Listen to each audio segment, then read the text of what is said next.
Yesu. Shangwe na kigelegele tunapokaribisha karibu naye. Haleluya. Habari ya wiki. Umekuwa na wiki nzuri? Nashukuru Bwana kwa sababu ya kutuhifadhi, kukuweka hai katikati ya dhoruba. Bwana amekutetea. Tunalo sababu ya kumshukuru. Sema tena, tunalo sababu ya kumshukuru. Ndio wakati mwingi shetani anakuonyesha kile hauna, lakini akuonyeshi kile Mungu amekupea. Wewe kisia hivi, kuna mtu sasa hivi ako ICU, mwingine ako quarantine, na wewe hauko katika hiyo yote. Wapendwa, uyamalizo ya kutukuza Mungu. He is our strength and our God. Amekuwa nguvu yetu, ushindi wetu.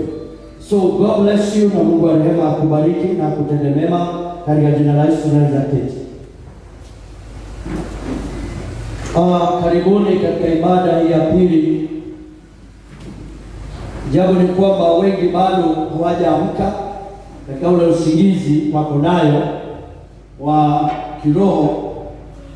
Ni jambo la kuhuzunisha. Ndio nikajiuliza, hivi kanisa likizuia kuwa na wengi waabudu kuanzia leo makanisa haipo, ni wangapi watabaki wameokoka? Ni wangapi watabaki kwa imani? Ndugu yangu, dada yangu, haya yote yanaisha na dunia yapita, lakini God ataremain kwa God. So blessed ni wale hata kama hauonekani, wherever you are, uko makini ndani ya Bwana. Hatuko wokovu kwa sababu tunakuja kanisani, lakini tunakuwa wokovu kwa sababu tunajua Mungu wetu. So inanitia hofu. Jumapili nilikuwa nafikiri ni hapa tu watu walikuwa wamepungua, wako wengi, lakini nilipojiana jioni nikaona kwa runinga wengi hawakwenda makanisani. Kile kilifanya niumie ni mama moja alikuwa anatoa ushuhuda ama anaongea kwa runinga, akasema yeye alionelea asiende kanisani, asiende kuokota corona. Yaani mtu anaenda kazini, anaenda biasharani, aende kanisani ndio anaona anaweza pata corona. Mungu atuhurumie. Hivi najua hata kuna wengine wa hapa tu, lakini mtu anasema wacha nikae kae. Ndugu yangu, dada yangu, this is time ya kuwa macho zaidi. Sikiza ndugu yangu. Wakati Wanaisraeli walikuwa katika nchi ya Misri, wale waliokoka ni wale walikuwa geni. Wakati waliambiwa wakae na wapake nyumba zao rangi, damu, wale hawakupatana na upanga, si Waisraeli, si Wayahudi, ni wale walikaa ndani ya nyumba iliyo na damu. Hata wakati wale Mungu akalinda, si kwa sababu imeokoka, bali anybody amekaa ndani ya Yesu, ako makini kwa Yesu na kuomba, makinika ndani ya Yesu. Sema tena, makinika. Haleluya. Nasema makinika. Wakati huu hakueleweki kile kinafanyika, jifiche ndani ya damu, kaa ndani ya damu, potelea hapo, Mungu atakuhifadhi. Na mimi naona mkono wa Mungu ukitetea watu wake siku na mchana. Mungu anatetea watoto wake. Hello, are you there? Mungu atakutetea. Baba zetu wa imani walishuhudia haya. Mungu hakuwaacha.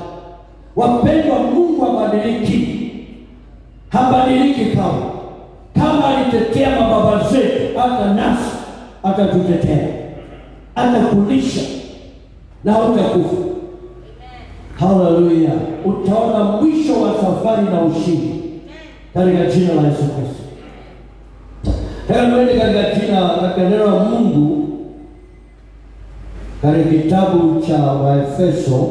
Ujumbe ni nguvu ya Mungu iliyo ndani yako, the power within you. Nguvu ya Mungu. Ninataka Mungu anisaidie nikafundishe kwetu, tukajue nguvu ya Mungu iliyo ndani yako. Mpendwa, ukitambua nguvu ya Mungu iliyo ndani yako, hautatishwa na vita, hautatishwa na milima, hautatishwa na kile shetani anafanya. Wapendwa, nisikize, shetani ni yule habadiliki. Kuna watu majitu wa imani alisimama kidete against them. but they were conquering, wakamshinda. Mungu wetu anatutia nguvu ya kumshinda katika jina la Yesu Kristo. Bali maandiko yanasema watu wangu wanaangamia kwa kukosa maarifa. Ndio unaona tunashindwa, maana ukiona wewe ni bure, hauna uwezo, shetani anakupiga knockout. Lakini ukijua huyu wao, I tell you, you are more than a conqueror ndani ya Kristo Yesu. Haleluya. Nisome na lugha ya Kiswahili, maana kama ibada ya Kiswahili, japokuwa hatujajua ni ibada gani ya Kiingereza au ya Kiswahili, lakini nisome na Kiswahili nikaweze kunena vizuri kwa hii lugha ya taifa. Katika kitabu wa Efeso mlango wa 3 mstari wa 20. Wa Efeso mlango wa 3 mstari ya mwisho miwili. Wa Efeso katika Agano Jipya.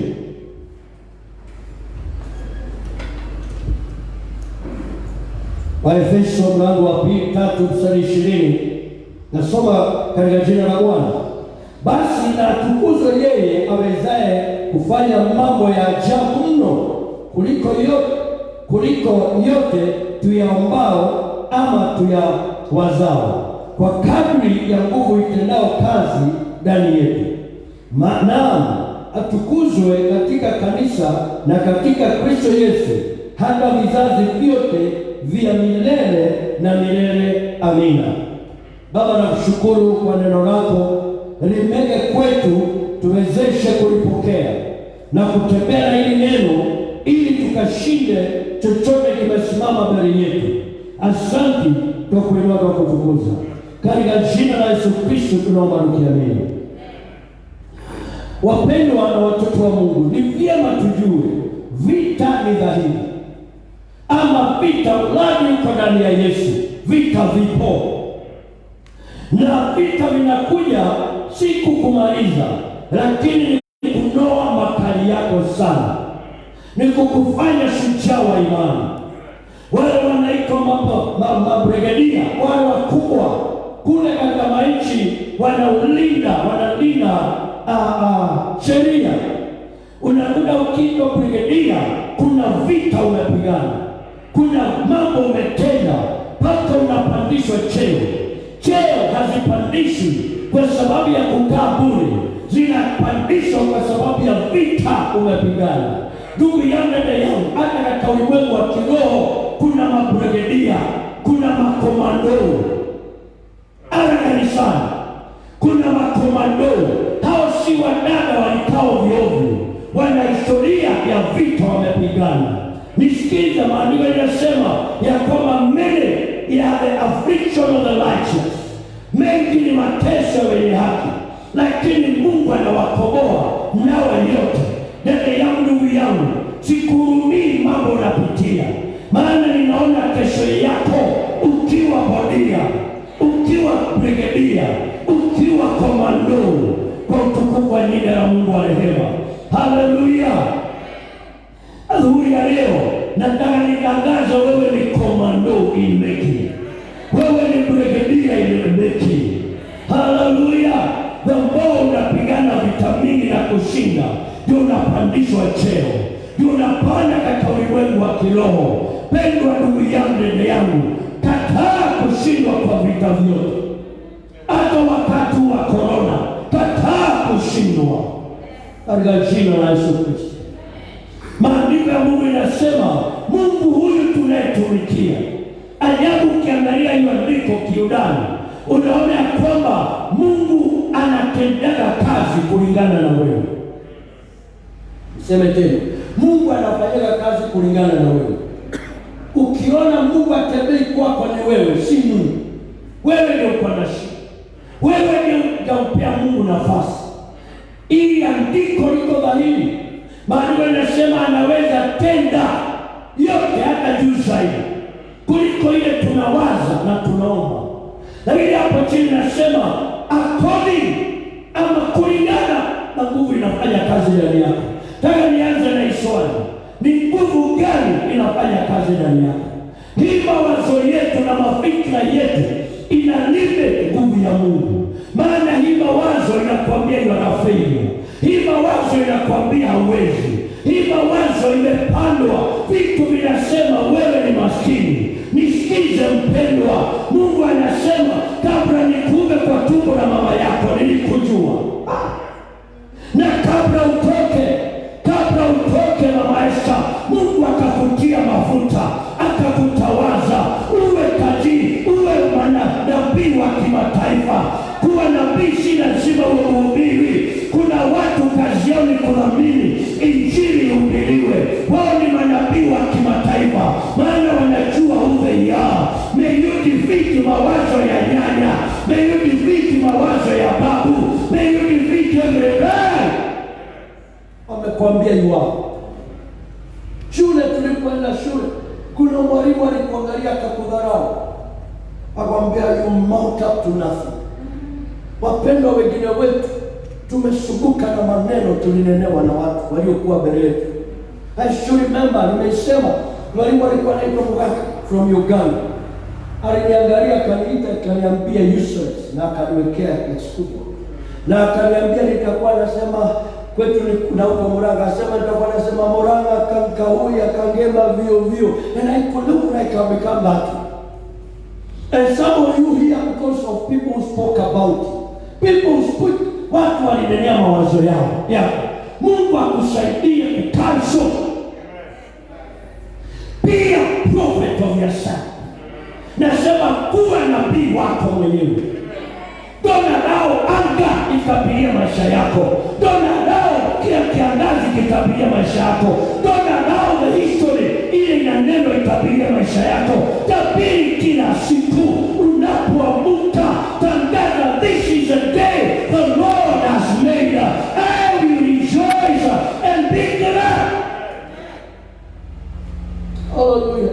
Wacha kuamka na Mungu. Tikazi jana siku kula, amuka mapema kabla ya siku. Katika kitabu ya Ayubu maandiko yanasema umeshawahi amulisha siku. Wewe unalala mpaka saa 3.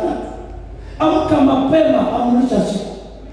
Oh God help me. Sikiza dada yangu, ndugu yangu, tumia nguvu hiyo ndani yako.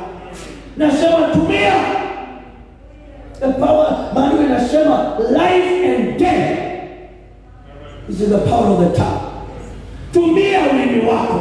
Usikojea walezi wa kutabirie. Usikojea waganga wa kutabirie. Tangaza, sema I'm going to make it. This is my day. Tangu nilipojua hivyo, I tell you every day ninaamka na tangaza hiyo maandiko inasema this is the day the Lord will rejoice and be glad in it. And feel the lies of the devil. Wapendwa, ni kweli kuna milima, but we have the power. I call you, wake up and speak to your situation. Be a king in your house. I said be a king. No mkono sema mimi ni mfalme. Na sema na nguvu, sema mimi ni mfalme. Sema kwa maisha yangu, kwa familia yangu, kwa biashara yangu, kwa kazi yangu, mimi ni mfalme. Mimi ni komanda. Maandiko ya Mungu yanasema Mungu anaweza fanya yote. What do you need? God can do it. Hello, what do you need? God. But now the limiting power is the power within you. Umeshawahi kuona kitu kinastahili kulipuka lakini kinafunikwa? One lady anafanya kwa jeshi aliniambia hivi. I don't know, lakini aliniambia huko Mwihoko na huko kuna mashimo. Hiyo mashimo inakuwa na vitu vya kulipuka. Vingine lazima zikazikiwe kwa maji, zikiongezwa maji, maana kikauka italipuka. So inawekwa maji izuie kulipuka,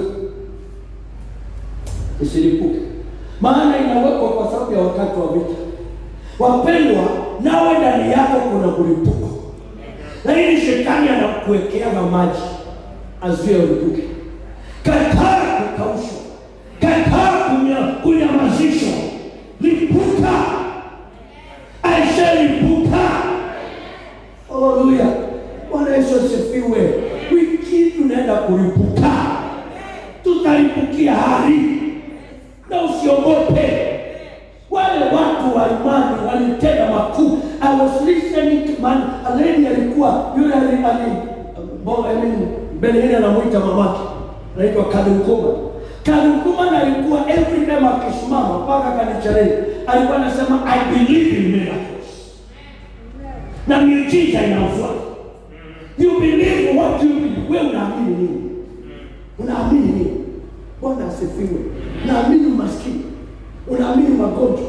Unaamini unaweza pata corona? Haitaki utapata. Maandiko inasema Lazarus akatamani makombo. Yesu akapewa. Mpendwa, inua macho yako zaidi. Inua imani yako zaidi. Anza kusema kuanzia leo, I believe in miracles. I believe in divine healing. I believe in divine provision. I believe in divine protection. And you shall have it in Jesus' name. Hallelujah. Be a king of yourself. John 10:10. John 10:10.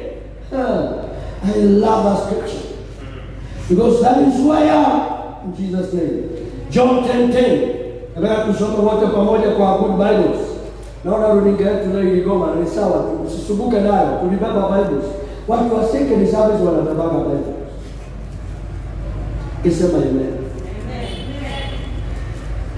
John chapter 10 verse 10. Are you there? Can we read together? One, two, let's go.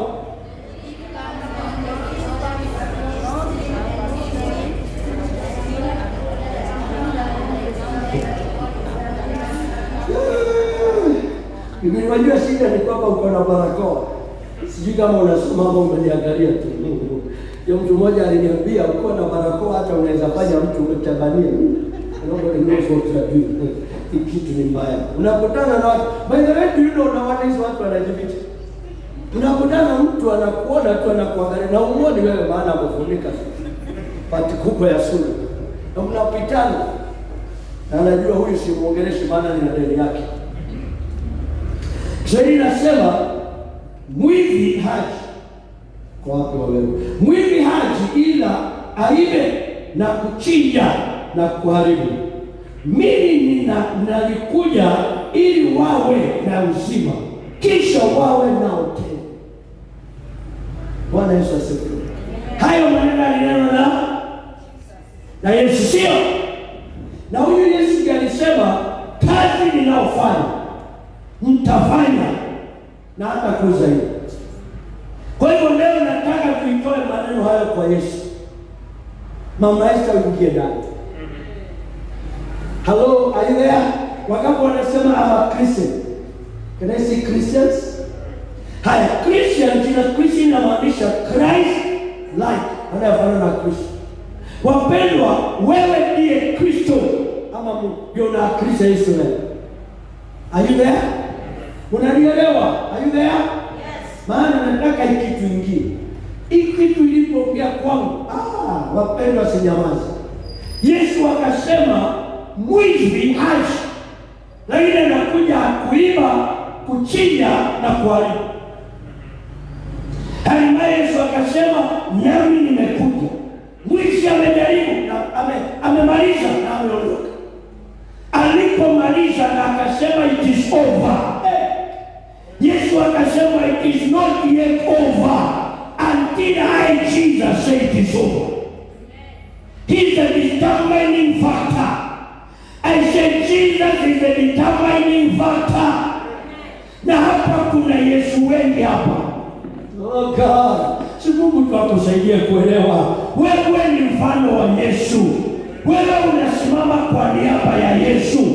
Ndiye akasema kazi nimefanya, wewe utafanya hata zaidi. Kwa hivyo unaweza chukua hili andiko na uliseme lako.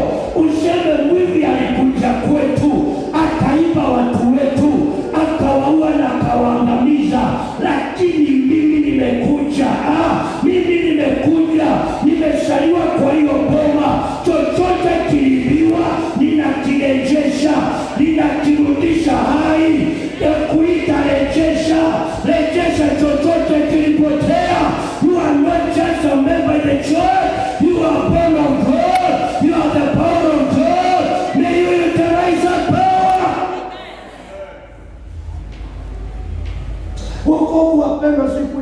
shetani, ni kuzaliwa upya, ni kuwa na nguvu ya Mungu ni maisha yetu. Tunaenda kule kumeharibiwa, tunarejesha uhai. Hata kama kuna warogi na wachawi, basi kuogopa, maana wao ni watumishi wa shetani. Wewe unapambanaga na shetani mwenyewe. Warogi ni nani? Ndio waondoa katika jina la Yesu. Nilikuwa nasema asubuhi, nimekuwa nikisikiza maujumbe za wale watu mababa wa imani, wale watu walitembea na Mungu sana, na zimenitia challenge kubwa. Among them akina Mlima, nimesikiza za Mlima, nimesikiza za watu kama nimemwita Kadri Kuma, nimesikiza cha Idahosa, kwa ina number of them.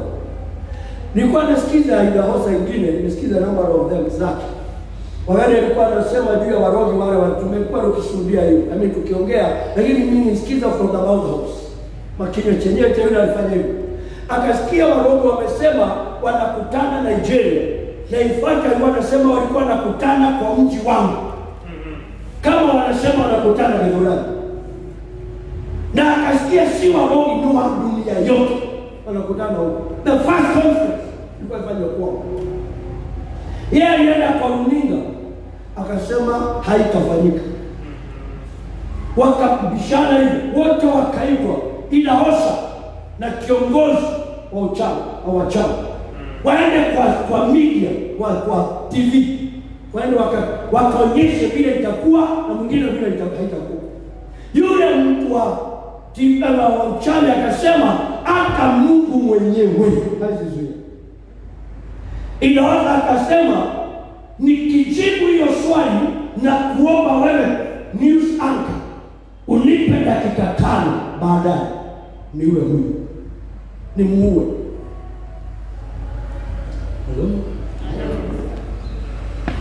Kwa nini alisema hivyo? Maana alisoma andiko linasema usiruhusu uchawi aishi. Kwa hivyo akasema nitakuwa kama, lakini nitakuwa ukikiri. Sasa dakika ya mwisho alipoulizwa akasema haitakuwa.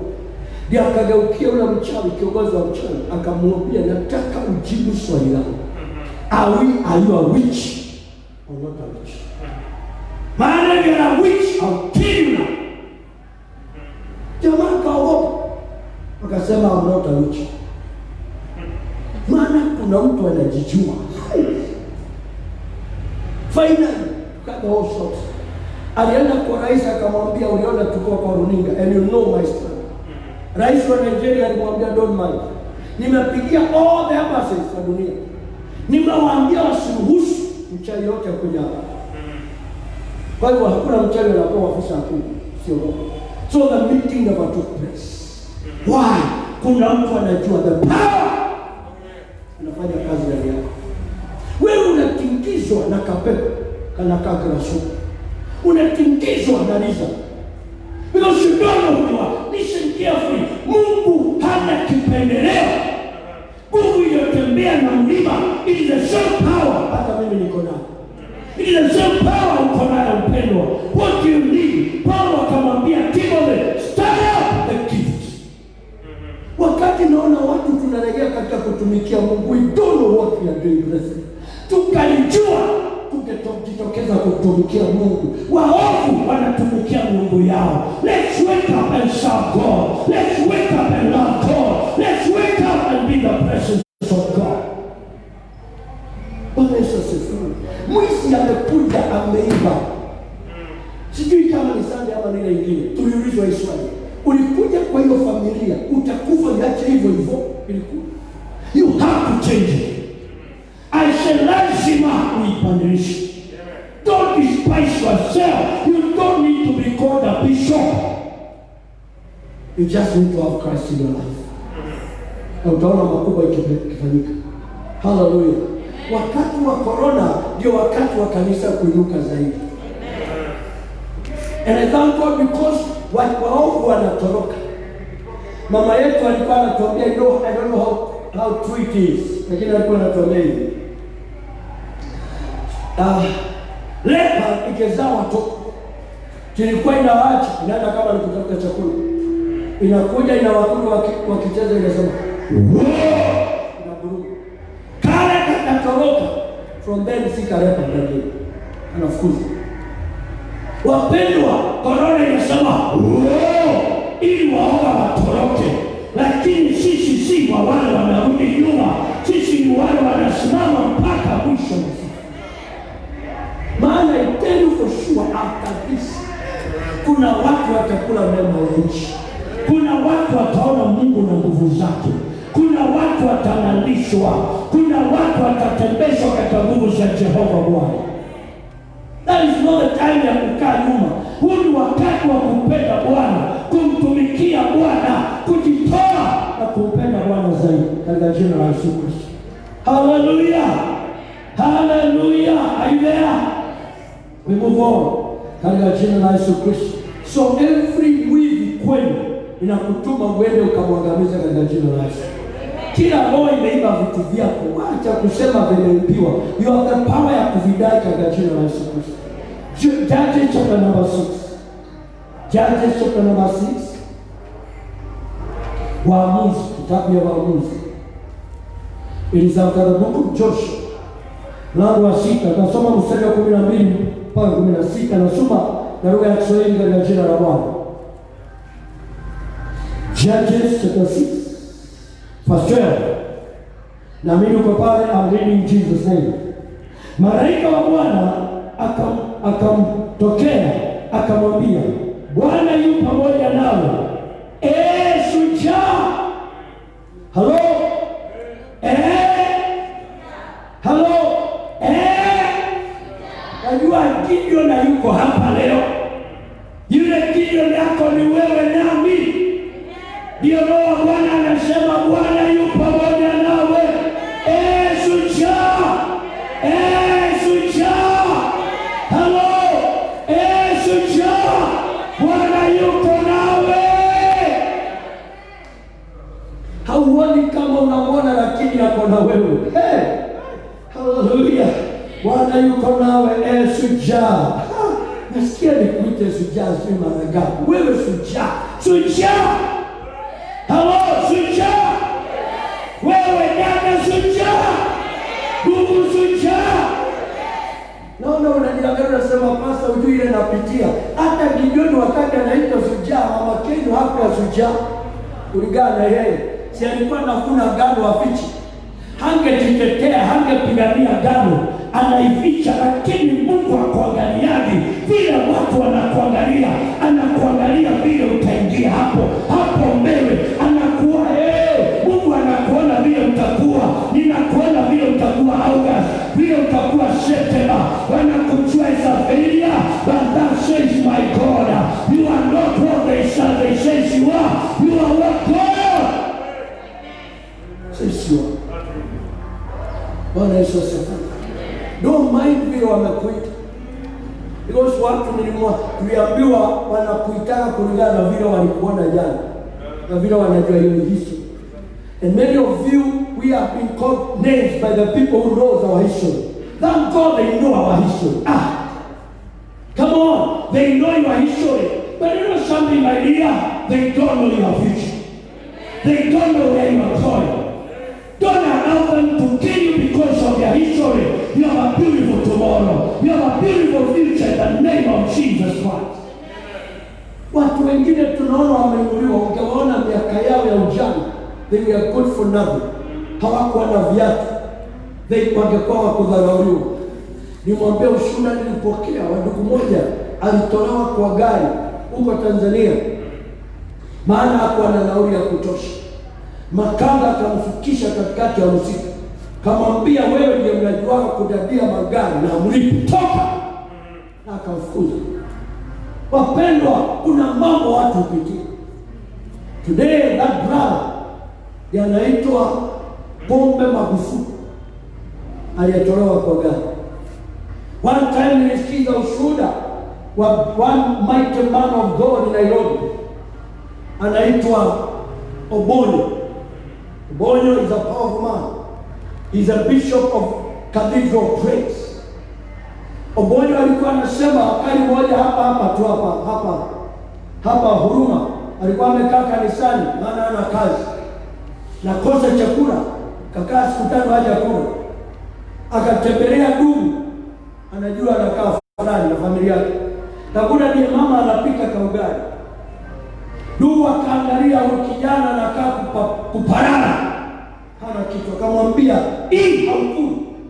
Maandiko yanasema wasiofanya kazi wasile.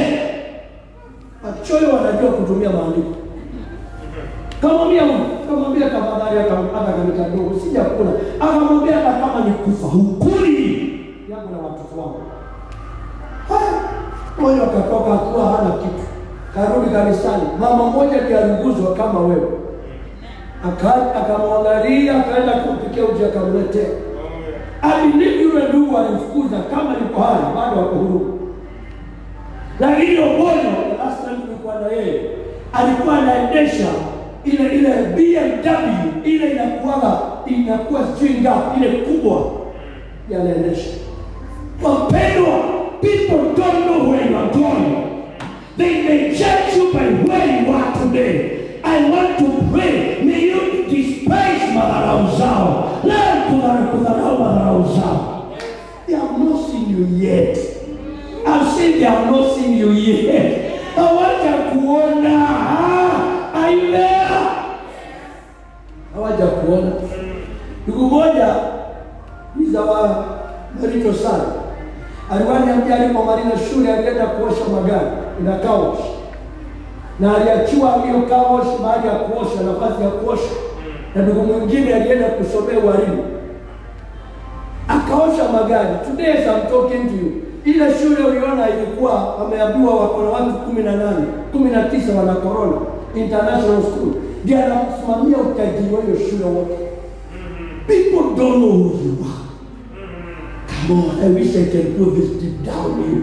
Maana ndani yako alikuangalia akakuita sasa unakaa sit down and dust. Tingisha hiyo mavuno katika jina la Yesu. Are you there? Usikukute hiyo mavuno. Inuka sema I am a warrior. I am a mighty man of valor. Hallelujah. Let's move on. Verse number 12. We were in verse 12. Verse 13. Gideon akamwambia, Bwana Mungu, ikiwa Bwana yu pamoja nasi, Bwana mambo haya yote yametupata. Yupo yako wapi matendo yako ya ajabu ya waliotuadibia baba zetu, wakisema, je, sio Bwana aliyetuleta huko kutoka Misri? Ila sasa umetutupa nawe umetutia katika mikono ya Midiani. Mstari wa 14. Bwana akamtazama, kama vile anakutazama leo. Shakaba yangu bukana. Anasema, enenda kwa uwezo wako huu, ukawaokoe Israeli na mkono wa Wamidiani. Je, si mimi nimekutuma? Akamwambia, Bwana, nitaokoa Israeli kwa jinsi gani? Tazama, kabla twende hapo kidogo. Mungu anamtazama, anamwambia wewe unajiita maskini. Mungu akamwambia, enenda na nguvu yako. Mungu akamwambia nitakutia nguvu. Alimwambia enenda na nguvu yako. That means your power. Una uwezo ndani yako. Kuna nguvu ndani yako ndani. Kuna nguvu ndani yako mpendwa. Hello, nasema kuna nguvu ndani yako. Na hiyo nguvu inaweza tenda makuu. Alivea, kuna nguvu inawekwa ndani yetu. Wakati uliokoka kuna nguvu iliingia. Wapendwa, nashukuru Bwana, maana ni mimi nilikuwa nakaa majengo, navuta bangi, nakunywa, nakula miraa, nakunywa pombe, lakini nguvu ilipoingia ndani yangu sikutamani hizo vitu tena. Kuna nguvu ndani yako mpendwa, nguvu isiyo ya kawaida. Ikiingia ndani yako na ujue iko, hautaogopa. Wengine wenu mkiwekea watu mikono watapona. Si wengine, ni wetu wote. Kini kuna ile uoga inakwambia, na wakifa, kwani akifa ni wewe unaua? Niwaambia, nilifufua mtu na Mungu anisaidie, maana naanza kufufua. I was few months in salvation. Kile nasikia kitu ndani yangu. Listen, hii kitu haikuwaje kwa sababu umekaa kwa Yesu sana. Hata kama hujakaa, you can reach somebody. Ni vile tumedanganywa, tunakaa hali ya kuogopa. Kwa sababu kuna maroho zinatuongelesha. Maana inasema aliagogo in your power. Kumbe kuna nguvu. I pray may you go in your power. I said go in your power. This week go in your power. Dominate in the power that is within you. Usifungie, woga iondoe na kukwambia hawezi. Ndugu yangu, dada yangu, kuna wengine wanaogoa wanakufa na unaendelea na safari. Alishauri mama wakati mmoja alikuwa feli. Kijana mmoja kalikuwa kagonjwa, kalikuja. Walimu wakakawekea mikono, akasilimiwa, tukafikiri kusilimiwa, kumbe kameenda. That do not raise cause to not continue. People can die, move on. Are you there? Katikati ya hiyo utafufua wengine.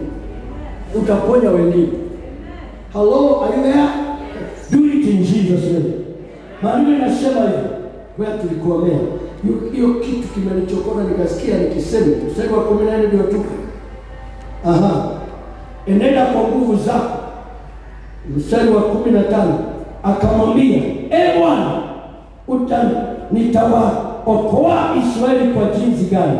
Tazama, hiyo ndio shida yetu. Tazama, jamaa zangu ndio walio maskini sana katika Manase, na mimi ndiye aliye mdogo katika nyumba ya baba yangu. Bwana akamwambia, hakika nitakuwa na wewe, nitakuwa pamoja nawe, nawe utawapiga Wamidiani kama mtu mmoja. Thus says my God, hizo mashida mingi utaichapa kama ni mtu mmoja, utayangusha kama ni mtu mmoja. Ndugu yangu, Mungu akikushika hii mkono, utagonga moja na gonga wengine. Huyu Mungu ni mkuu kwa watu wa imani, si watu wa kimwili, si watu wanajipima na vile unajiona, ni watu wanajipima na neno. Vile neno limesema, hapa hakuna maskini.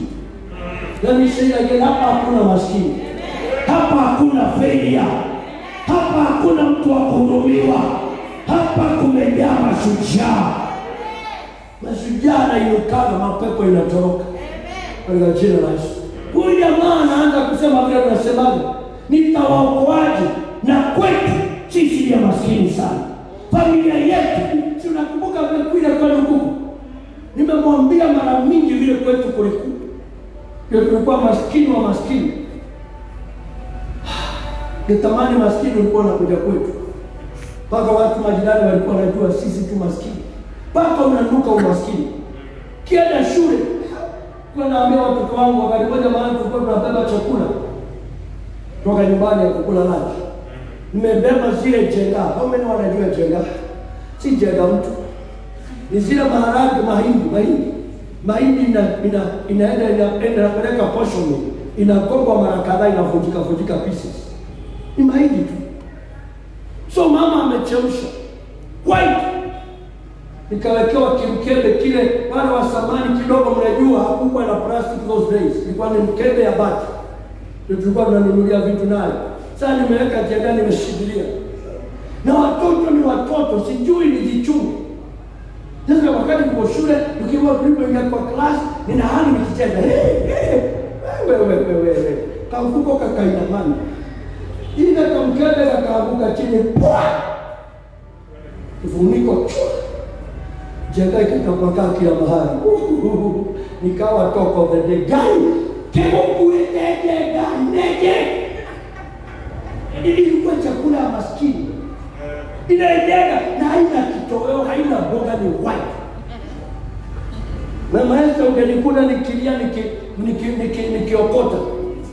Usijali ile kabisa ni wangu. Ungenikuna nikilia nikiokota hizo jenga.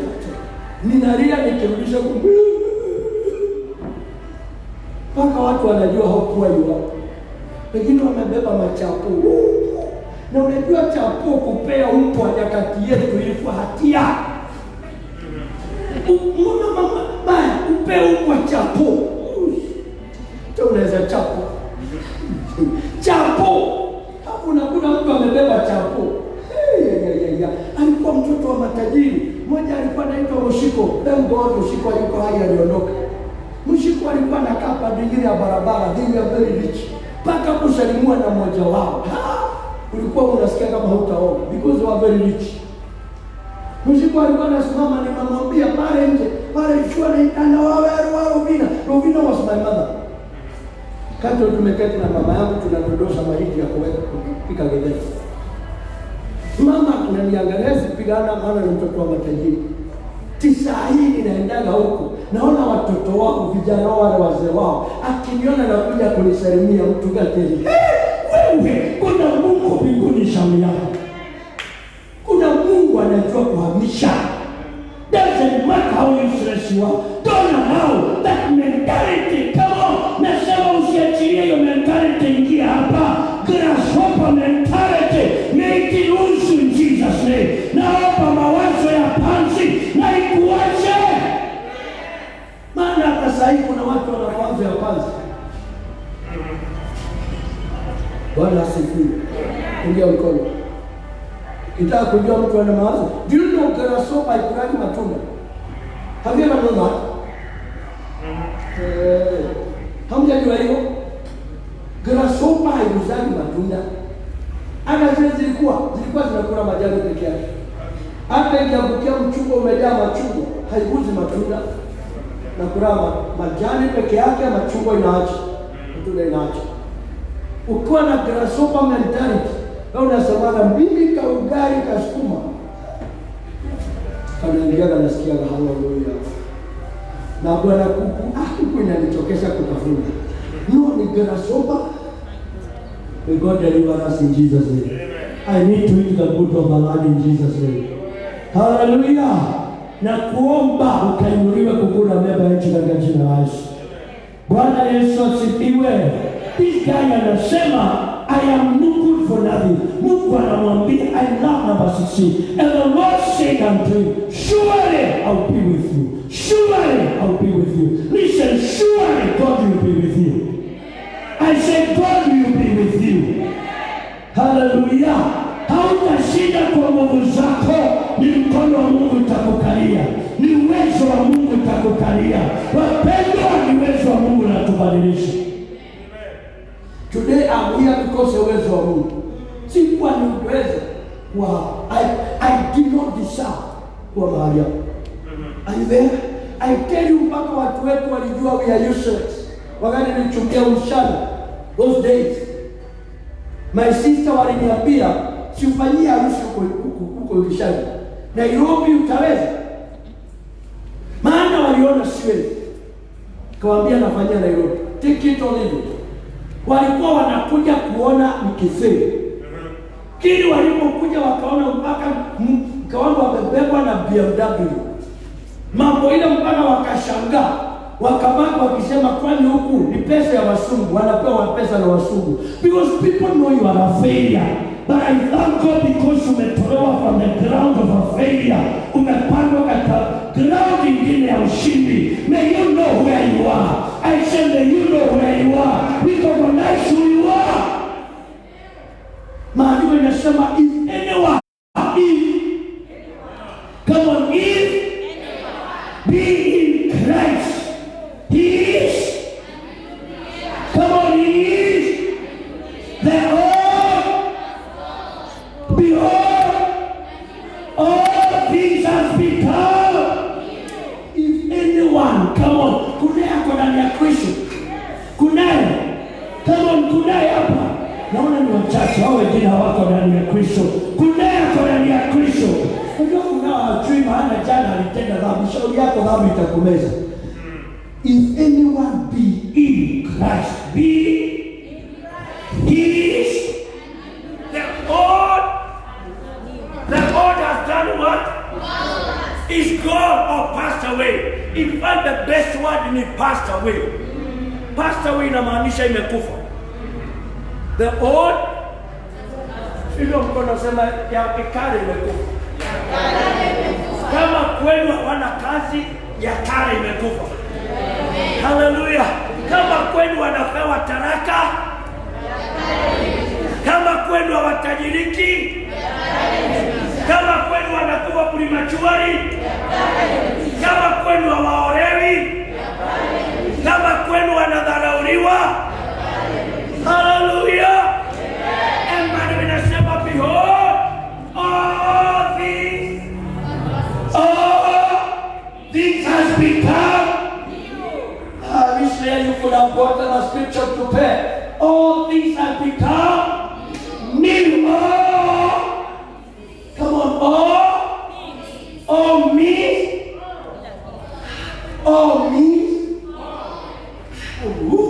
me, kwani amunishiki all me. Kwetu kulikuwa kaumbwa, alikuwa kakonda kwa sababu mlikuwa na shida, hata umbwa inakuwa na shida.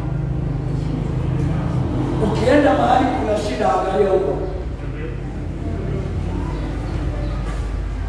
So kaumbwa kalikuwa kapona na kalikuwa kanataka kuvuta watu.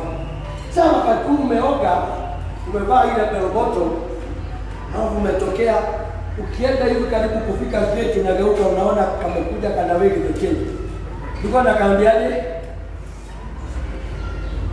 Nini ya mtu? Na Morris nakwambia, ulikuwa unainama unasema, "Choo." Kama unataka kukagoka kanarudi, kwa sababu hautanihaibisha wewe, hautanifuata. Kuna vitu wapenda kwambia. Unaelewa? Kuna vitu unaangalia mama Kenya imekufuata na maandiko inasema imekufa. Unasifiwe. Dua mmoja, kuna vitu ya kwambia umekufa, rudi kaburini na jina la Yesu. Kuna ndugu yetu rafiki, mchungaji rafiki. Tukaenda kwao tukafundisha pia madhabahu na nini, tukaomba. Sasa akawapa hata ufunuo. Maana kwao maskini ni mwingi.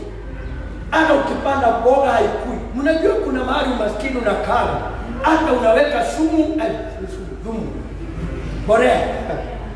Borea inaichoma baada ya kukua. Alikuwa anatuambia siku moja aliamuka, akaenda kaburini ya baba yake. Alikuwa anaita babake na jina. Anamwambia, "Kuwa! Ukae kaburini, usitufuate tena." Wapendwa, kuna mambo ya kuambia, hutanifuata kuanzia leo. Hello, tuko pamoja. All things, umaskini ni moja yako. Lazima ikufe katika jina la Yesu.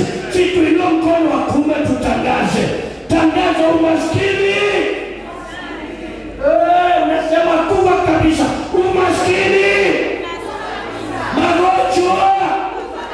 Aibu. Madharau. Kutolewa na kutoa. Kutosoma. Kutopata pesa. Madharau ya dhambi. Hallelujah. Maana inasema all things have become including money possessing. Sema ni new. Money possessing. Good health. Good life. Victory. Righteousness. Every good thing. Receive them in Jesus' mighty name. Mungu akupe kuelewa ndugu yangu. Unaangalia unaona hii maisha ile mama yangu aliishi. Hii maisha ile baba yangu aliishi. Ili neno wacha lifanye kazi katika maisha yako. Nasema therefore if any man be in Christ, he is a new creature. All things are passed away. Behold, all things become new.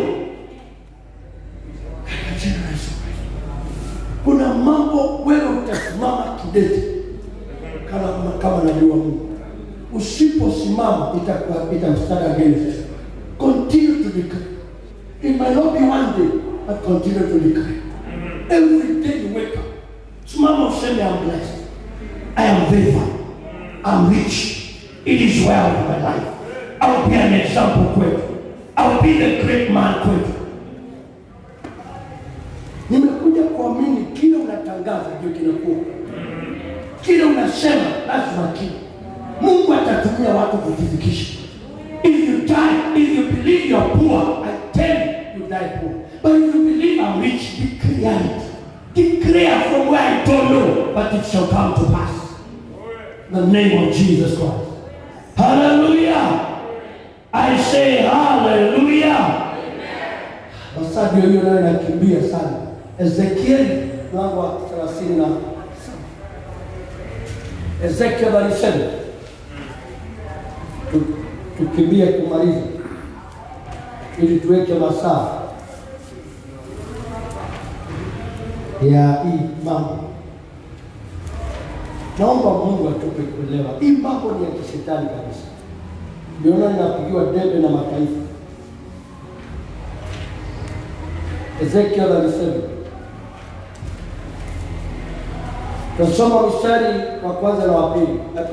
I believe you are there. Kisi ni wasomo wa Kiingereza. And the hand of the Lord was upon me, and carried me out in the spirit of the Lord, and set me down in the midst of the valley, which was full of bones. Verse 2.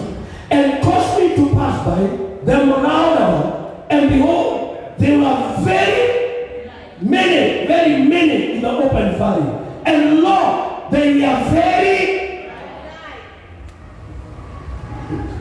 Huyu Mungu tunatumikia anakaaga hivi. Anakuingisha mahali kumejaa makawa. Mambo makawa. Kiza ndugu yangu, dada yangu, Mungu anakuingisha pale na to exercise the authority you have. Wacha kusema mama mkwe, mother-in-law ni mbaya. Ni mchawi. Dada, kuwa mchawi zaidi. Ndugu, kuwa mchawi zaidi. Tunahama plot maana kuna uchawi. Wewe sio hapa. Usihame kabla uwe mchawi. Sasa unasema niwe si maandiko si mimi. Si maandiko yanasema msiachie mchawi aishi. Hapo unasema hasa nilihama maana huko kumejaa wachawi. Kuwa mchawi zaidi. Ni kanisa ya leo imekuja nani? Nini washirika hapa? Sioni kama ni washirika hapa ni wale hawaji kanisani kabisa. Bila sasa hivi hujashikanisha bado unauliza huko ni wapi?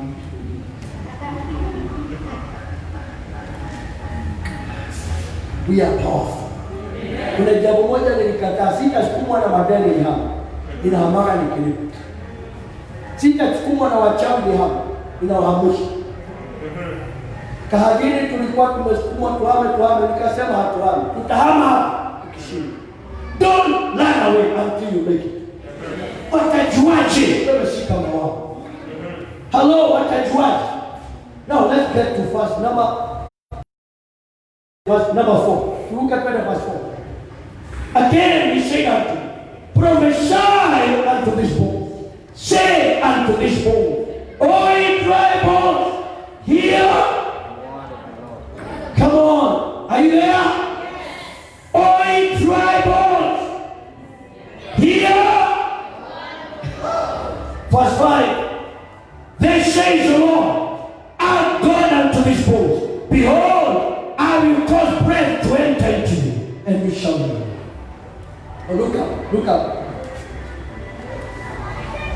Wapendwa, wakati unapelekwa katikati ya bonde la mifupa mikavu, mifupa huongea, shida huongea, mambo huongea.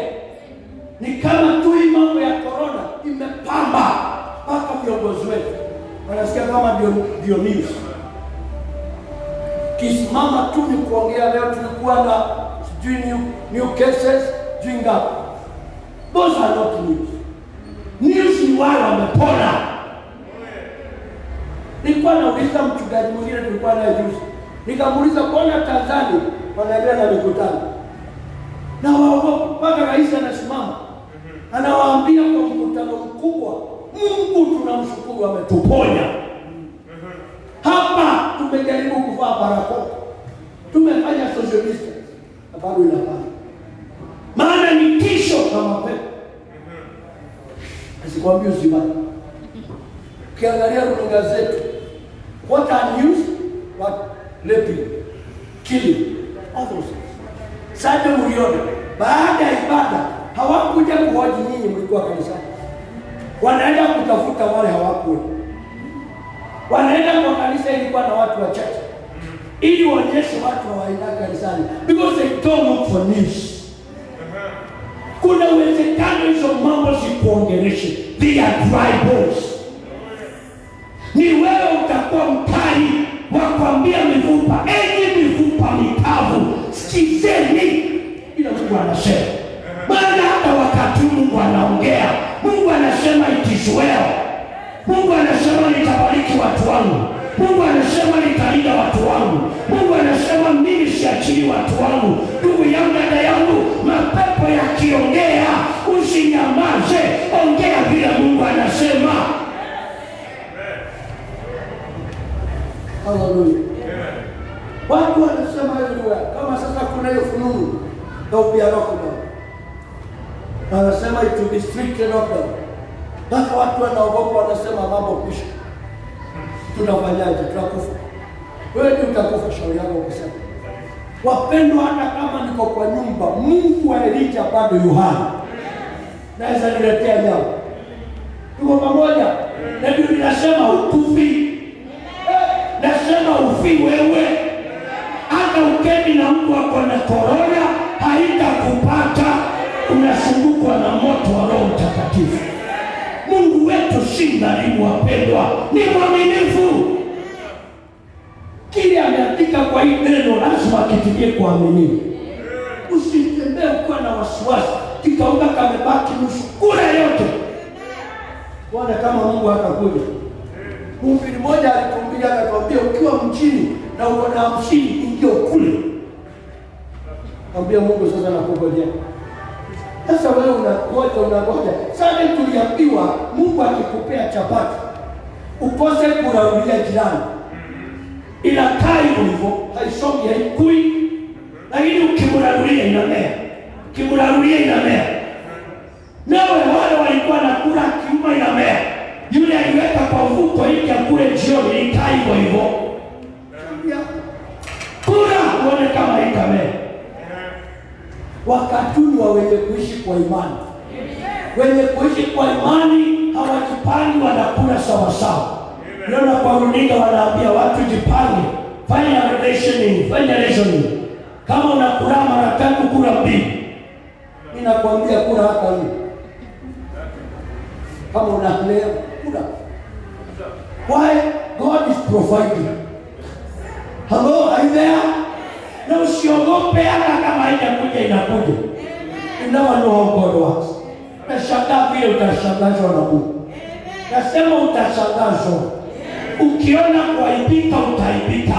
Mungu alimwambia Abraham, toka, angalia pande. Kile unaona kile kitakupea. Ukiona umaskini pokea. Ukiona utajiri pokea. Ukiona afya pokea. Huu wakati wa kuona Mungu akinitembelea. Hallelujah. Kuna wakati nilikuwa na mimi na hizo wasiwasi, tumekaa na wewe useme achio. Na nilikuwa naona nitainua masa. Nilifanya kama ni kujikuna. Kila nataka kufunika papa. Siku hizi nimekombolewa na hii. Juzi nilikuwa na mtu wa Mungu na alikuwa amelojeka. Na aliniambia alipotibiwa, japokuwa hakwenda hospitali, kwa amefungana kifua mbaya, alikuwa anzia kama atakufa. Ndio mwisho na ile daktari alimwambia niona sitakwambia, lakini ilikuwa kama korona. Ndio tulikuwa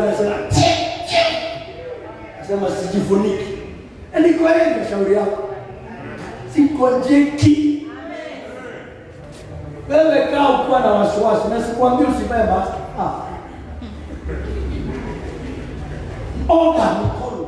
Na sikuunganika nao. Those are hygiene. Sindio? Yeah. Lakini usiwe na wasiwasi.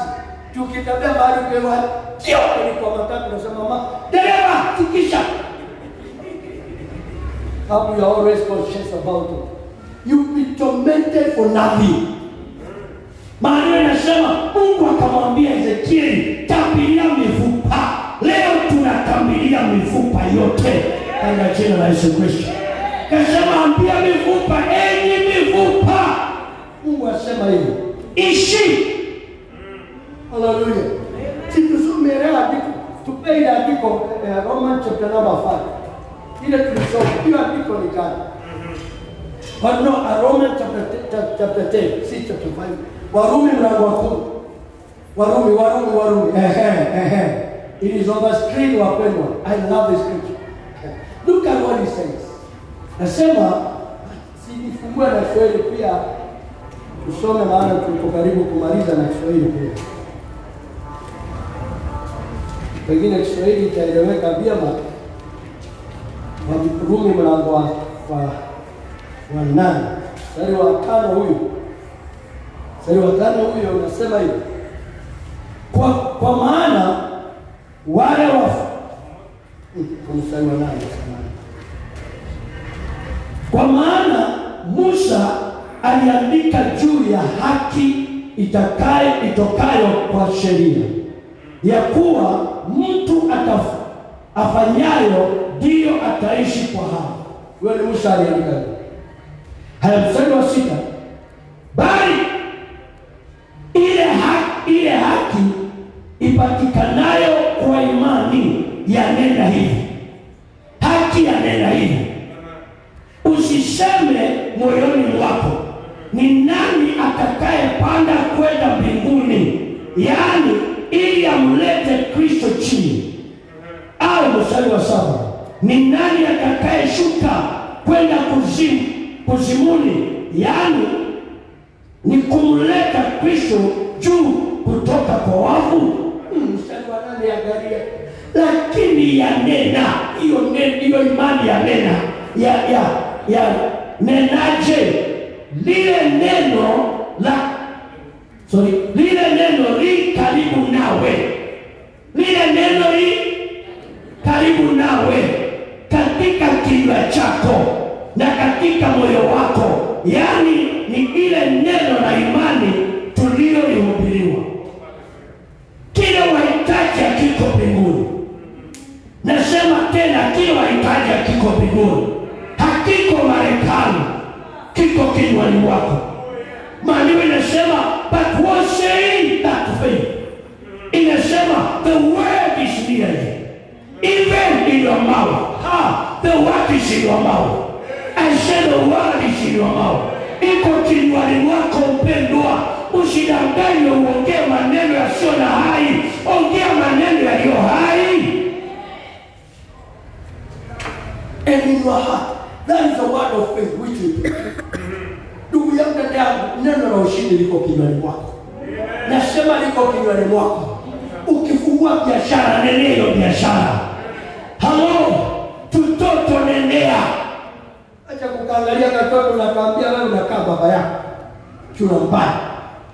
Wewe unakaa mama yako. Katoto kanakaa Yesu. Kaangalia kaambia wewe utakuwa malaika. Wewe utaenda mbali. Usikubali shetani akuchanganye. Speak life. I say speak. Neno unanena na maana sana. Ukinena hii corona sio kama tutatoboa. Sikuone ukitoboa hata mimi. Na hii corona sioni kama tutatoboa wapendwa. Unajua kile tunaongea tuonekane kama tuko serious. Mimi sioni kama huko maisha itakuwaje. Mimi maisha hii ya Nairobi nakwambia imetushida. Hii maisha ya Githurai inaishi nyumba sio kama tutatoboa mtumbui. Wakati wowote nena uhai. Nena uhai. Halo. Wacha kuangalia watoto kwa sababu wana anointi ya kula. Maana kuna watoto wako tuna anointi ya kukula. Anawaambia hii mnakulaga hivi, mtanyamaza, mtaachilia, mtapunguza. Nakula ugali yote kwa imeisha. Mnafikiri natoka mnajua kuna corona. Waambia watoto wangu pateni anointi mara mbili. Bwana Yesu asifiwe. Na mchungaji aliniambia kwake ananunuaga unga na bado haimalishi mwezi wako watatu.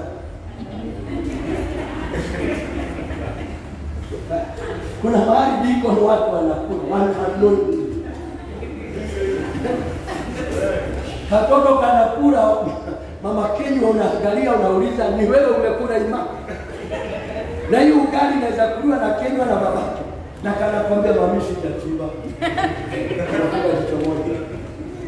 Kuna mama alikuwa anatuambia katoto kake kalikuwa mkate alikuwa anakanyaganya. Maana kamekula kako karibu kumaliza mkate na kako hivi. Hiyo inaenda wapi? Wakati ukanatoa jasho amefunga jicho moja. Mimi niongezee chai. Kwa hiyo na kanakula nasikia kanatoa jasho kanaficha makabali. Kanakula mpaka unachanga. Ukali kanakula mpaka na kanaekewa kapoka kadogo. Niliona kamoja sitasema kini nikashangaa kanaekewa ugali kuka kidogo tu kanaguza tu. Kanakula kanamaliza nikaangalia akasema mama niongezee. Akatua ingine. Kameketi kwa floor kameketi. Akimaliza unasikia kanaamka anasema kuna watu wana anointing. So ukiwa na anointing hivyo wacha kukemea. Taka kule. Kama zingine inaweza kuwa ni pepo. Haleluya. Tuko pamoja. Haleluya. Tabiria. Hali katika jina la Yesu Kristo. Can we read the last scripture that we are done in the book of Job 22 verse 28? Tuko hapo chini dadarea. Job 28, 22 verse 28. Thou shalt also decree a thing, and it shall be established unto thee, and the light shall shine.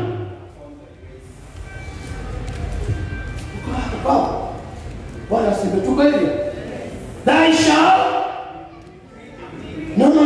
thou shalt also are you there?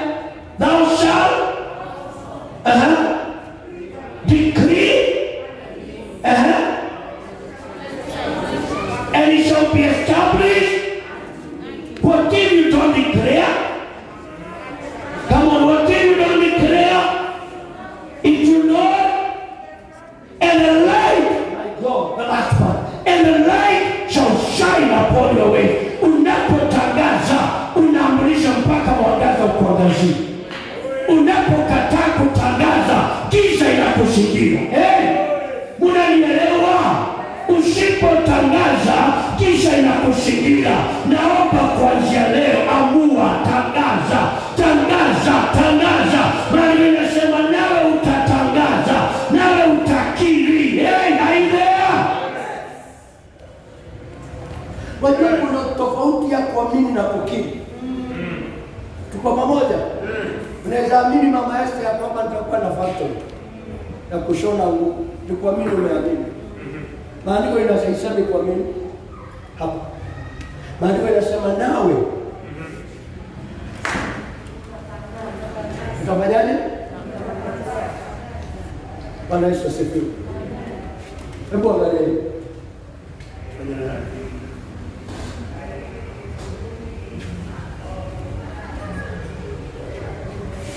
Nimeongea na mama yako. Sifanye hivyo kwa sifanye.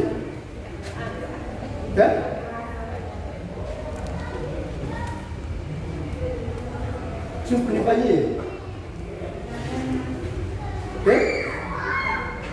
Sasa kuona.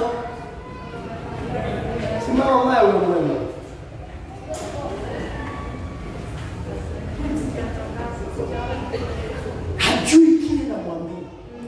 Tuko pamoja. Kiko moyoni mwangu. Hakiwezi kufanya kazi until kiseme. Dada pendwa, si uko na maono. Si waseme. Yaseme. Amka asubuhi sema. Jioni yaseme. Si maana nasema utapanda saa 6, utapanda jioni, utapanda kama ukipanda hujui ni gani itatokelezea. Panda asubuhi, panda saa 6, panda jioni, panda. Alibea.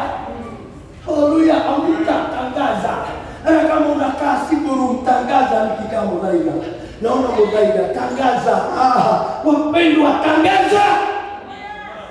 Maana inasema, and thou shalt decree a thing, and it shall be, and the light shall shine upon your ways. I see the light shining upon your ways. Why I spoke, I declare. Hata Mungu alipokuwa akiumba dunia, hakuangalia dunia hii.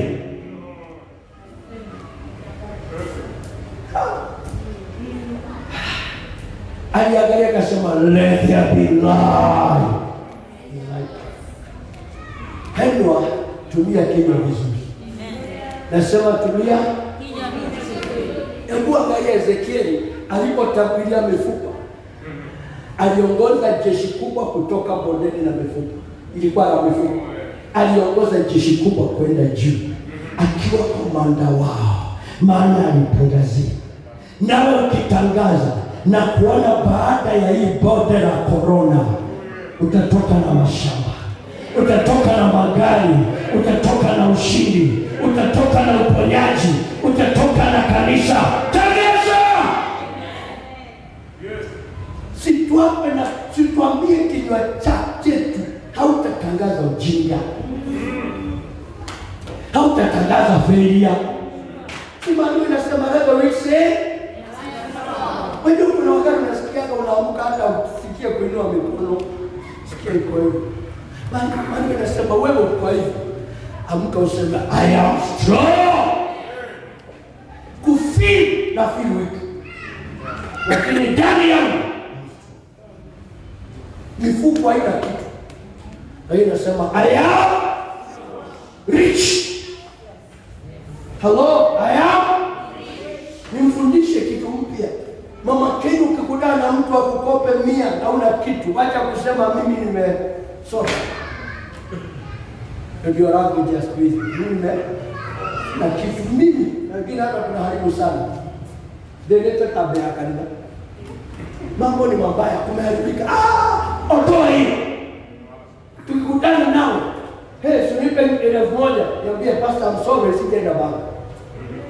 Tukikutana masaa mengine kama nitakuwa nimeenda, kwani unaenda gani? Si tunawithdraw kwa Mungu. Angalia mwenzako, mwambie kile mambo mazuri. You shall decree and it shall be established upon you, and the light shall shine. I see you walking in the light of God.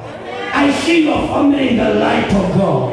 I see your career in the light of God. I see your business in the light. Na usiogope. Juzi tuliona vijana ni hapa vile wamali wako wameamua kutengeneza vitanda vya hospitali, na pengine waliona ule mjaruo, lakini kwa sababu huyo mjaruo alikuwa kwa giza yake haikuonekana, ndugu ametengeneza, wakaileta kwa runinga, sijui Uhuru wakaamurisha watengeneza vitanda 500. Kwani hamukuona? Abona mwingine na kitanda moja ni 65,000. Walikuwa watu wa runinga wanafanya mahesabu, inakuwa inakuja 32.5 million. Soft money. Vijana wawili. Hivi unasema na hawajaokoka. Na wewe umeokoka, umejaa roho. Na unaogopa. God is so powerful. Mama Kenya, maana unajua kupika chapo, si utangaze. You never know. Wafanyikazi wa Hilton Hotel wanaweza goma siku moja. Ama Intercontinental. Usikie mtu amekupigia kwambia we have an order ya 1 million chapatis hapa. Shutekeleze. Saa hiyo ni kuita everybody, unajua kukanda unga. Ujeni. Hivyo. Wewe unauliza inaweza toka wapi? Anything can happen. Keep speaking it. Don't think about itatoka wapi. You are creating. The power ya Mungu itaileta. Are you there? Wewe niambie ukweli wa mambo. Ile ujumbe tulihubiriwa sana. Mikate ingetoka wapi jangwani? Wakati Wanaisraeli walikuwa jangwani, wakekula nyama wapi? Mpaka Musa anauliza ni ng'ombe ngapi zitachinja ili hao wakule, na vile wanakia nyama. Mungu aliwapea one touch, wakakula mpaka ikatoa na mapua. Mungu anaweza kukupea one touch. Na naona one touch. One touch. Mpaka unashangaa unauliza ni mimi yule. Yes, because God, He honors your faith. Walk by faith, declare by faith, live by faith. You are blessed. I say you are blessed. You are favored. You are called to victory. Arise and win the battle in Jesus' name. Amen. God, I believe God has spoken. I pray by the end of this corona, your name has to be known in Kenya. Amen. I say your name has to be known in Kenya katika jina la Yesu Kristo. Kuna wakati wa kusema this is my season. Hallelujah. Kama Esther alikwambia asubuhi, lazima hiyo kampuni kubwa na si ya kutengeneza hizo manguo za kawaida, design. Uliza mwenzako design yako utajua nini? Kama wewe whatever you are doing, get a new design. Mama Esther, I'm praying for you that God will open you up. Hii kitu ajaze hekima yako. Amen. Ukilala hivi unaona madesign haijatokelezea. Unaanza kuiunda, watu wanaanza. Naona hivi karibuni ukiwa na show ya kuonyesha design zile umetengeneza. Na tafuta warembo kama hapa kanisani wako, unawatafuta wanavaa hizo madesign za kinarea. Nakata hivi. Zako. Wanapita hivi. Zinaingia kwa world market. Zinaenda mpaka Ulaya. Kwani tutakuwa tunavaa zako peke yao. Si Mungu ainue hapa. Wale mnasahau, si Mungu akupe new design. Katika jina la Yesu Kristo. Whatever you do, there are new things hazijawahi kuonekana. Wacha kukaa ukiwa unakaa tu haiwezekani. With man haiwezekani.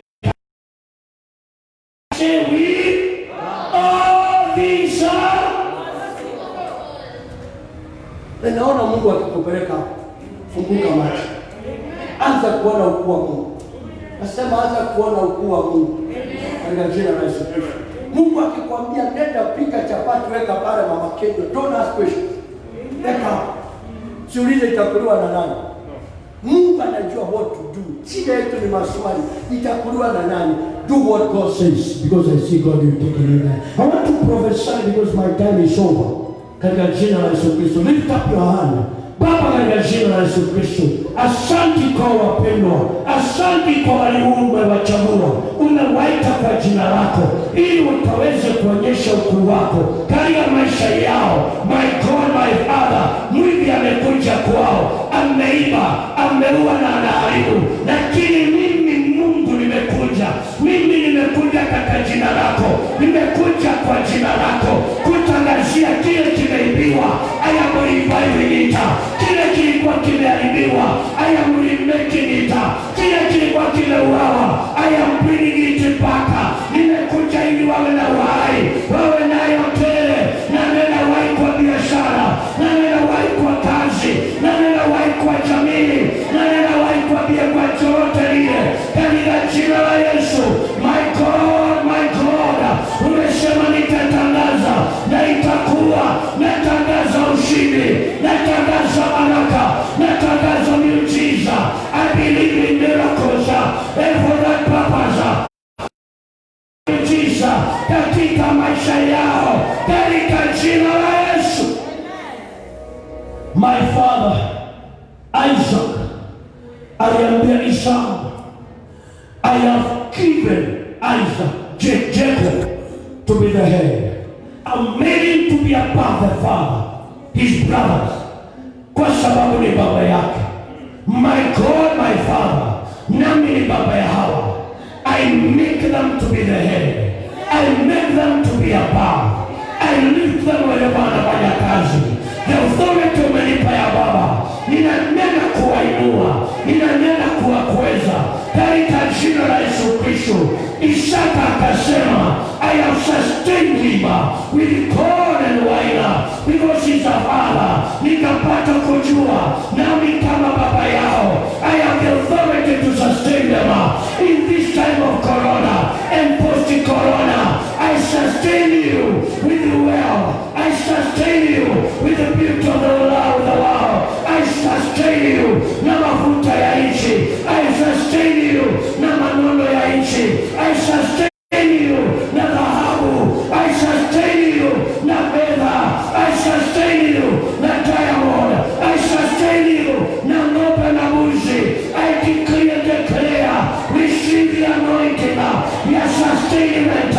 You see the power, your sustainment. I declare, you will not die, you will not suffer, you will not be depressed, because as a mother, I am called to bless my children. I bless you, I bless you, I bless you. I give you wings to fly, receive wings to fly. Pokeni mabawa, pokeni mabawa, mukapae, mukapae, mukapae, in Jesus' name.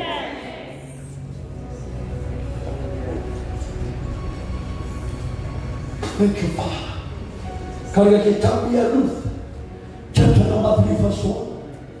Ruth, Naomi alimwambia Ruth, shall I not seek rest for you? And I, as your father, I am saying, I have to give you rest. I give you rest. If Naomi gave Ruth, I have your rest. Receive the rest. Pokeni pumziko. Pokeni pumziko. Kwa familia zenu pata pumziko. Kwa maisha yako pata pumziko. Pokea. Katika jina la Yesu Kristo. And as your father, nina uwezo wa kukuconnect your destiny. And this point of time, I connect you to your destiny. I am your destiny connector. Be connected to your destiny. Be connected to your destiny. Every destiny destroyer who have come before me, I arrest for his word. I arrest for his declaration. I destroy them in the name of Jesus Christ. And I declare, destiny is your portion. Receive it. The name of Jesus Christ. You are blessed. I say you are blessed. Oh God, thank you. As a father, I am the covering. The Father is a covering. I decree and declare covering. I build the carpet. Najenga ukuta wa moto. My Father, thank you. You have made me to be an umbrella in this fellowship. And so I declare an umbrella. No attack of the devil will find his children. No arrow of the devil will get them. No arrow of the devil will get them. You are covered. You are covered. You are protected with the blood of Jesus. With the power of God. Chochote ulisema nitafunga, kitafungwa. Na chochote nitafungua, utanipa madenti ya kufungua. Mbinguni nafungua. Nafunga pepo lolote. Nafunga vita vyovyote. Nafunga ataki ya kishetani. Mishari na utembea mchana. Naifunga. Mishari na utembea usiku. Na magonjwa usiku. Nayafunga. Katika jina la Yesu. Bingu funga. Funga kama vile nimefunga. Funga ataki zote. Funga magonjwa yote. Funga waishi wote. Katika jina la Yesu. Nafungulia baraka. Nafungulia mito ya baraka. Nafungulia mito ya ushindi. Nafungulia mito ya kuinuliwa. Mito ya amani. Mito ya kuendelea. Mito ya kuvika hatima yenu. Mito ya beliva. Mishiba. Naifungulia kwa niaba ya Mungu. Ipite kwenu. Na mbingu inatenda. Maana Mungu ameniambia kile nitafungua naye atafungua. Pokeeni kutoka kwa Mungu. Inatiririka. Baraka zinatiririka. Uhai unatiririka. Uwezo unatiririka. Upako unatiririka. Afya inatiririka. Ushindi unatiririka. Kibali kinatiririka. Pokea. Thank you, Father. You are blessed. You are blessed. For life you are blessed. You excel. Mahali wengine hawafaulu utafaulu. Mahali wengine wanakwama utafaulu. wewe hautakwama. Mahali wengine wanavuta biashara, utanawiri katika jina la Yesu. Mahali wengine wanavutwa, utapewa promotion katika jina la Yesu. Because you are favored. You are favored for life. And you are blessed. Thank you, Father. Let their mouth bear testimony. Every mouth ilikuwa inasema woye, na iombea ikanene ushuhuda of what the Lord has done. Thank you, Father. It is done. In Jesus' name, it is done. Amen.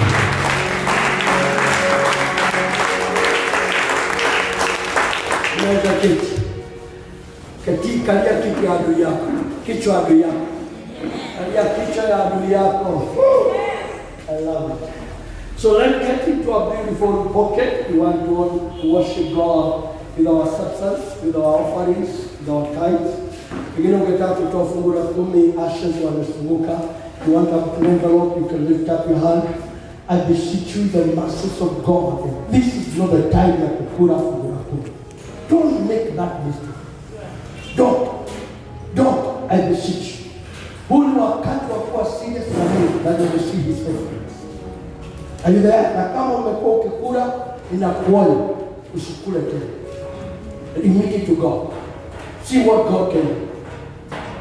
And God will master you so Himself might on your veil. So we thank God for everything. Maybe you're gonna find out through M-Pesa services. We have our paybill number there. Tunajua unaenda kwa M-Pesa, then unaenda kwa kulipa na kununua ama kulipa na M-Pesa. Then wanakuitisha business number, unaweka hiyo paybill number at 521,000. Then unaenda kwa account, unaweka hiyo account number which is down there. I know some of us hatuwezi kuona hiyo majina ya paybill na account because much yetu haikuwa sharp enough. But I can read for you if you cannot get it. So, fanya hivyo, that is the number is 0014-02,811. Then you follow the direction of the Holy Spirit. Direction ya hiyo, then itakwambia your money zimechukuliwa na Kingdom Circle, the river of gospel mountain. After you have done that, make sure you relate to that message to the treasury for recording so that you can also do the necessary in Jesus' name. We want to pray. Have you done? So that we may pray for the offerings. Naomba wiki hii, hata kama watu wanasema mambo mengi, hata kama kutakuwa na lockdown, may you have experienced the lockdown. Amen. Akienda lockdown. Amen. Songe mbele katika jina la Yesu. Na usijali, hata kama watafunga ile wanasema 24 hours. You don't need kwenda kazi ili ufaulu. God can just anakushangaza mama Yesu. Kwa nyumba unasikia Muamerika amesema niliona nguo zako. Nataka nikutumie dola milioni 5. Siko kwa nyumba inakuja. Niambia pasta dola milioni 5 zimekuja tufanye nini? Kini ukiniuliza hivyo nitakwambia ulete tununue kiwanja kanisa. That God is good. So, Mungu atubariki. Guza watu na vitu vyako. I'm talking as we are lighting our envelopes. Don't eat everything. Touch somebody. Bless somebody. Be a blessing. You are favor. You don't believe it. Kama uko na unga moja, kata nusu pia jirani, yule anakana. Tuona vile Mungu atafanya. This is the way to be blessed. Touch people with the little you have. Matthew anasema you will be faithful little, God will make you faithful with the much. I know wale watu mmekuwa mkiguza watu na tunga. Get this, I know it. Kama wakati corona ikiisha, utaanza kubariki watu na mashamba. Amen. Na magari. Amen. Nasikia imani imepungua. Hallelujah. Na usijali, Mungu atatuma watu wakuletee maombi. Amen. Stay with you. God bless you. Tunataka kutoka. So get in pocket as you bless. Baba, katika jina la Yesu, Wewe ndio unatupea vitu vya kuleta katika nyumba yako. Asante kwa sababu tumekuja kukuheshimu na vitu vyetu, na zinua kwako ziwe manukato mema. Mungu wa rehema, ulinifunulia when we give our money, behind money there is the spirit of money, which you allow the fire of the altar to consume, so that the sweet fragrance from it will cover us. I pray every sister, every brother who is going to remit his or her time, fasting or offering of whatever kind, wacha moto wa madhabahu urambe hiyo, the spirit behind money and that sweet fragrance this week itatufunika wherever we go, kama vile Isaka alimwambia Yakobo, you smell like a lamb which God has blessed. May each and every one smell like a lamb God has blessed. Let them smell blessing. Let them smell prosperity. Let them smell good health. Let them smell favor. Let them smell victory. Wherever they go, let them smell. Whatever wanauza, nao ikuwe na harufu nzuri na manukato mema. Asante Bwana, maana umetenda. Katika jina la Yesu Kristo tunabariki, amen. So you just come and we meet our offering and worship God and honor God with it. And God of all grace and mercy will give you a blessed week, full of faith. Katika jina la Yesu Kristo. Who knows, maybe Sunday you come driving yourself. Who knows, maybe Sunday you come driving your own wheelbarrow. Anything can happen. Wacha kuniuliza pastor, naweza toka wapi gari? I don't know, lakini kwa nini? Who knows, leo unaweza enda ufike nyumbani ukuta mtu anakungojea na kuambia nimeamrishwa. Si watu waamrishwa kutegemea. Waamrishwa kufeive. Katika jina la Yesu. So Mungu wa rehema mwema, wakati mwema wa baraka. Tuendelee kusaidiana, kutembeleana, kupeana nguvu. Call your brother, call your sister, know what is happening, and just visit them, encourage them, and I tell you so be well with your life. Be a blessing to somebody this time around. Oh, tulikuwa tunatoa tunaenda nyumbani. Tumemaliza. Mungu ambariki. Be favored, be blessed. May the Lord shine his favor and his face upon you. May you be the blessed one in Jesus.